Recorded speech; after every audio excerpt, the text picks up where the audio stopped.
Our next speaker is Steve Goeringer from Cable Labs.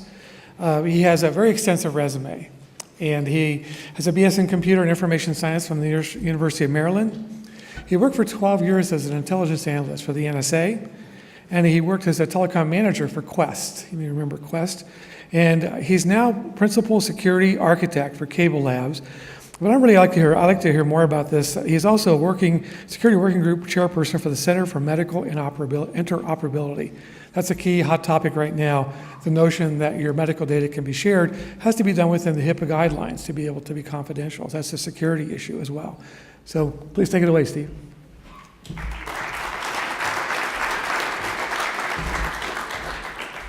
Those are hard talks to follow. So good afternoon. Thanks for the introduction. I love the future that we're creating. We're going to live longer. We're going to have increasingly productive and more fun lives. And it's a future worth protecting. I'm going to show you why. But my transparency comes at a price. See, nothing's ever free. Just ask Facebook. I need your help. I need heroes. I need people, professors, teachers, students. Everybody in this room gets stuck to get as excited about our connected future as I am so we can build and protect that future together. So the other speakers skipped the obligatory background thing, but I'm going to do it anyway because I think it provides some context. I started my career off in the Army as a telecommunications specialist. It was a long time ago. There was no internet. There was no wireless communications, all right? The idea of a floppy disk was absolute state-of-the-art. They were just brand new. I liked what I did in the Army, and I liked telecom, but I liked the idea of being an intelligence analyst more. And I tried to do that in the Army, and the Army said no, and that made me realize I was tired of being ordered around, so I left. And found my way into the National Security Agency in telecom, but I worked my way into intelligence analyst, and that was fun because that was about 1988, 1989. What was happening? The internet was happening. Wireless communications was happening. All this communication stuff was just starting. And there was no idea of this notion of security. Didn't exist. So it made my job as an intelligence analyst easy because what I did was learn how to exploit all those neat new things that we were doing. And it was fun. But I got tired of it, and after a while I wanted to broaden my horizons even more. I want to be innovative and creative, and that's just not something you do in the government. So I left and thought I was done with security, thought I was done with all the intelligence stuff, and I wasn't. It kept on coming back, but eventually really got away and ended up in Cable Labs. And I've been a principal security architect there for a few years. And the problem with build slides is you forget to do the builds. So Cable Labs is a nonprofit innovation and research development group for the cable industry. And I bring it up here because it's an awful lot like a university, right? I do your job, except I get paid better, right? I get to do all this research and do great things to help us impact millions and millions and millions of homes. So, the future. Why am I excited about the future? Innovation at Cable Labs is all about neurodiversity. Challenging our assumptions, always trying to change our perspective so we can realize what great new thing we can do next. And it's about meeting with groups like this. It's about having good, lots of fun, being creative, meeting people like Jeff and Lee, and learning things that are going on that's new. And you know, one moment I may be talking to a friend about how she's going to double the bandwidth of a given wireless solution. The next I'll be sitting down innovating how to improve public key infrastructure. And by the afternoon, I'll be looking at how to help people aging in the home in the future. Broadband, it's been mentioned a few times already, is transforming how we work, where we work, how we play and interact with our friends and family, how we care for our health. And this transformation isn't something we can just dream about. It's happening now. It's here and it's awesome. How many people here know that you can already get that the technology to deliver 10 gigabits per second to the home already exists? It's already there. It's not just gigabit, it's 10 gigabits per second in the home. And, you know, I thought I was talking about big numbers when I was going to say a terabyte's drive of info in about 15 minutes was pretty impressive, but 40 zettabytes of information makes 10 gigabits seem really insufficient. So, rather than really talk about the future, I want to get you excited about the future, and the best way to do that is to show you. So we do vision videos. I'm going to share one with you right now to really set the stage for why I think it's important to secure the future.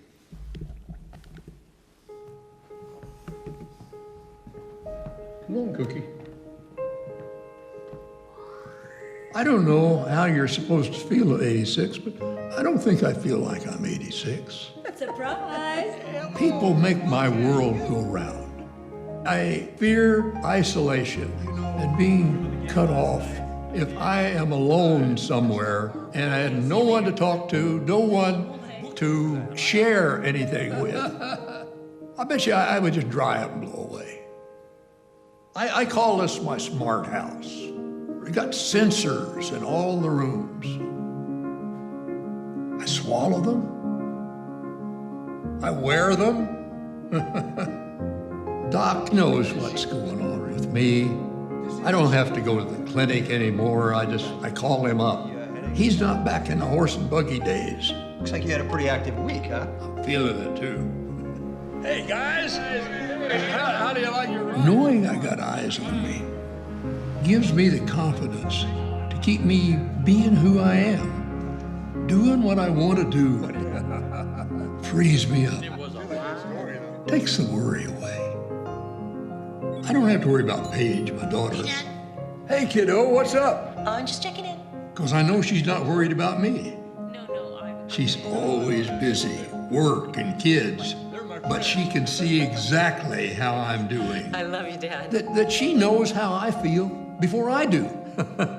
Cookie has become my buddy, Time for your pill, Jim. my wingman. Hey, Cookie, what time is that car going to be here? 2 minutes. It's cold out. Might want to bring a coat. It's like he has a brain. Now, what are you doing, Cookie? It's a quick I have come to rely on him. I know I can trust him, and he's got my back. I lost Ellen, my wife, 10 years ago.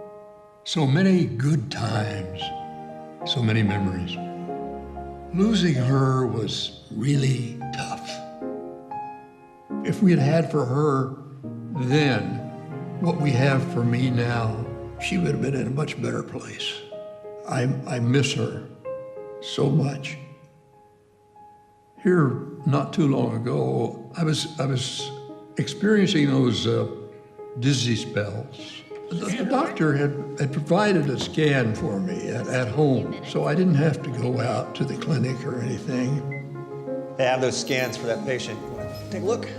And that scan revealed that I had an aneurysm. I saw this specialist, a surgeon, and she explained to me, we wouldn't have a messy operation. They inject these nanobots and they go into your system Basically, we're going to send in an army of nanobots at the aneurysm, and they find where the aneurysm is and fixing it. they seal it off. I get a kick out of thinking that I have a whole bunch of nanobots swimming around up here in my brain, doing what they're supposed to do. I wasn't in a hospital. I was back home. Oh dear. I was back home where I want to be, where I belong. The help that I have allows me to stay here in my home. Who is that? You remember? That guy in the back. Who is that? Have my friends here, That's Pete. my family, and I don't want to give that up. I don't want to be in a nursing home. The quickest way to lose your independence is to go where you don't have any independence. That's the truth.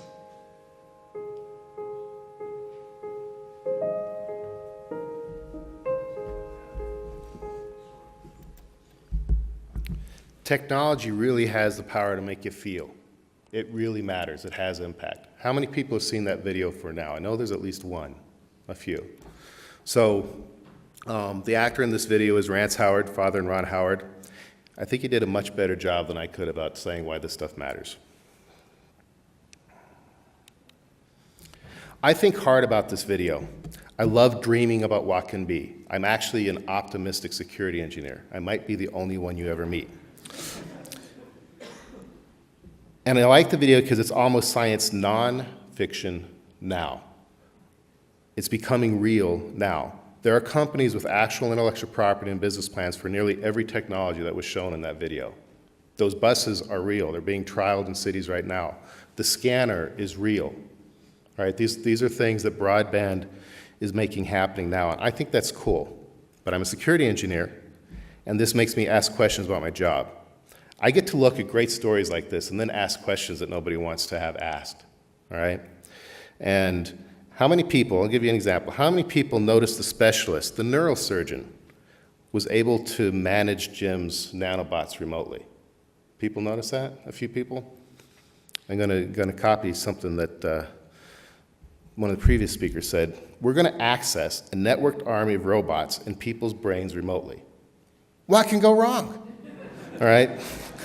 I ask the questions that makes innovators uncomfortable and sometimes pretty mad. Today, the questions I want to answer, though, are, is the future worth securing and why? What does it mean to be secure and what needs securing? And how do we do the security thing? We're all technologists in here, at least most of us are. And a few weeks ago, I was listening to a contractor, Joseph Benavides of Amdocs, talk about a new technology. And he said something that made me stop cold. Technology development is all about people. Now, I might be up here only shaking a little bit, but I'm a seriously introverted security engineer. Optimistic, but introverted. I focus on things and problems. I focus on the technology. And it's hard for me to remember that technology is about people and giving them great experiences in their life. It's about using technology to help people make the most of every second. And that's what Rance Howard demonstrates so well for us in the video. Technology is a major contributor to making our future a better place, and it's worth putting some real effort into protecting it.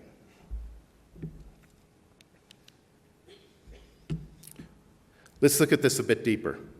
Technology is about people, and people are about interactions and experiences. Airbnb and Uber are so transformational not because of technology. Their technology is just average. It's no big deal, all right? They're transformational because of the connections they enable. These are not anonymous experiences. They are connections with people, and it allows us to focus on the moment and get someplace to sleep for the night, a friendly place to sleep. It allows us to meet somebody and get a ride in their car, really simply. That's why they're a big deal. The problem is, when a hacker hijacks a device or a service, they change that experience. They change the experience. All this cyber stuff is about who gets to own that relationship and who gets to control the experience that's happening on. This is a fundamental aspect of cybersecurity that experts, analysts, regulators, and lawmakers are missing. They don't get it. And when hackers unite, they actually create little businesses that turn into industries that hijack other industries. This isn't just this one little off thing, all right? It's industries attacking other industries. They subvert our credit ranking systems so they can sell private information for phishing. They steal and distribute movie content in direct competition to studios and broadband companies that are trying to help us have better lives. And they coerce hospitals to pay ransom by encrypting vital patient information. Hackers are real, they impact us every day, and you may not even know it. And so I need your help. My abstract promises to share 3 ways to protect our future, and we're going to do that. But I got to be honest, my prescriptions are really simple. They're not necessarily obvious, and they may make some engineers and professionals uncomfortable, which to me means the great professors, teachers, researchers, and students here at CSU might just get really excited about them. And I figure this is the right crew to help the world think out of the box when it comes to cybersecurity. 3 things. First, we need to change discussion about cybersecurity. We need to shift the discussion from security controls and compliance to discussion about enabling awesome user experiences. Security is about the experience. Build slides. Remember to do the builds. To do this, we need to embrace conflict, to accept that we're in a fight. We have to accept that any useful device must be exploitable. Now think about that. If you want to be able to use the device remotely yourself, then somebody else might be able to use it. It's an axiom, all right? There has to be some vulnerability if you're going to connect the device. And as a consequence, we have to accept that they must be exploitable, and so we need to shift our toolbox from trying to make things perfect security to rather focus on making attacks expensive, not impossible. And because of this change in perspective, I want us to get drastic. I want us to throw out the phrase security engineering together. All right, all together, make it go away. If I ask every person in this room what security means, doesn't matter how experienced you are, how old you are, what you've done in your past, I'm going to get a different answer from every single person in this room. The internet's existed for over 30 years, and I'm going to get a different definition for what just a simple term security means. So our vocabulary is failing us, and I want us to use a new phrase. Rather, let's call the work we do to secure our connected future adversarial engineering. The connected products and services we develop, that you are going to develop, will continuously be under attack. It's axiomatic. Everything we connect will always be under attack. And we need to embrace this conflict as engineers from a point at which our devices and services are designed. From the absolute first day you come up with the idea, no service or product in the future should exist that is not designed to be secure. And security means it's going to deliver the experience you intended. Not something else, just the experience you intended. How? All great design starts from the point of securing the experience you intend to deliver while realizing there are adversaries out there that want to hijack your code, your infrastructure, your customer, and deliver a different experience. We need to focus on making attacks expensive, designing architectures that are fault tolerant, have our industries collaboratively develop solutions to combat the hacker industries. They're working together, we need to work together too. And never assume our controls work. Continuously validate our practices and tools. I want you to remember this phrase. You need to use it as a guiding principle in your approach to systems design and engineering, because everything's going to be connected. There isn't anybody who works at this school that isn't going to be using connected devices. Regardless of what you do at CSU or later, consider yourself an adversarial engineer. So many of our technologies are about the fabled Internet of Things. I hate this term. I've always hated this term. I absolutely despise it. It really misses the point.